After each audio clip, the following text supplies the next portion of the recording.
Thank you, Autumn. And as Autumn said, I'm Timothy T.J. Jackson, and I am here to talk to you about communication, verbal and nonverbal communication differences that you will encounter between being here in the United States and when you get to the United Kingdom. A little history on myself. I spent 4+ years as a U.S. Air Force technical sergeant, staff and technical sergeant over in England, and my son was actually born there, and I spent a lot of good times there. I learned a lot, lived on the economy and in our Royal Air Force housing, and learned a lot from my time there, and that's why this will be even that more pleasurable, because my son was born in England. Alrighty. First, I want to talk to you about the difference between American English and British English, or American English and American English, as they say.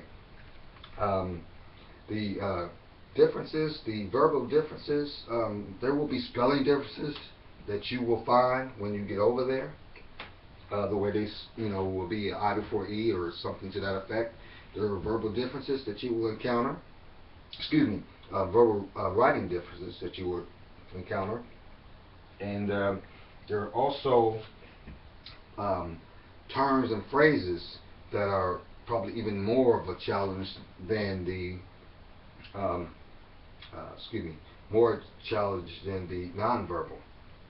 For instance, in America, we eat a French fry with our hamburgers. Well, those French fries will be called chips in England. Little difference there. The potato chips that we would eat, the Lay's, no one can eat just one. Those will be called crisps in England. A sausage is called a banger in England. Sausage is called a banger, and they will call dessert, they will call that pudding. For the clothing differences, the pants that I am wearing, we call these pants in the United States, these would be called trousers in the UK, and most pants are called trousers. The overalls that a farmer would wear would be called dungarees in the United States. That's the common phrase. The United Kingdom. That's the common phrase for them there.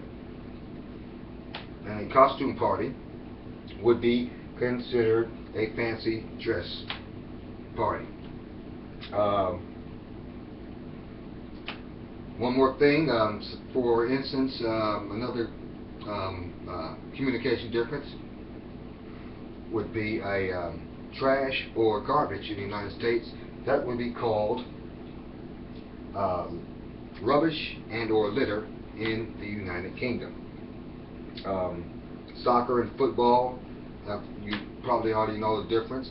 Soccer is the most popular sport in the world. Well, we call that soccer. That is called football in every other place, including the United Kingdom. The next thing I want to talk to you about is the body language. The body language or nonverbal clues are much similar to they are in the United States. If you have read any or had any classes on nonverbal clues, you will remember that folded arms means that I'm standoffish and I don't want to be bothered. Eyes wandering and not listening. Things such as that you will be able to understand and tell, just as if you were talking to a American citizen for the most part. There are slight differences. Some of the things such as how are you doing? You might say, hey, how are you, or something to that effect.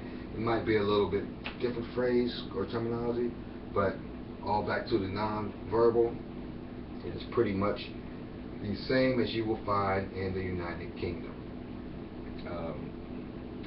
that is pretty much it, other than the British citizens are upfront with you, and they will not, they will more than likely tell you what is on their mind. And with that, I want to turn this over to Andre, and I want to thank you for your time. Have a good afternoon.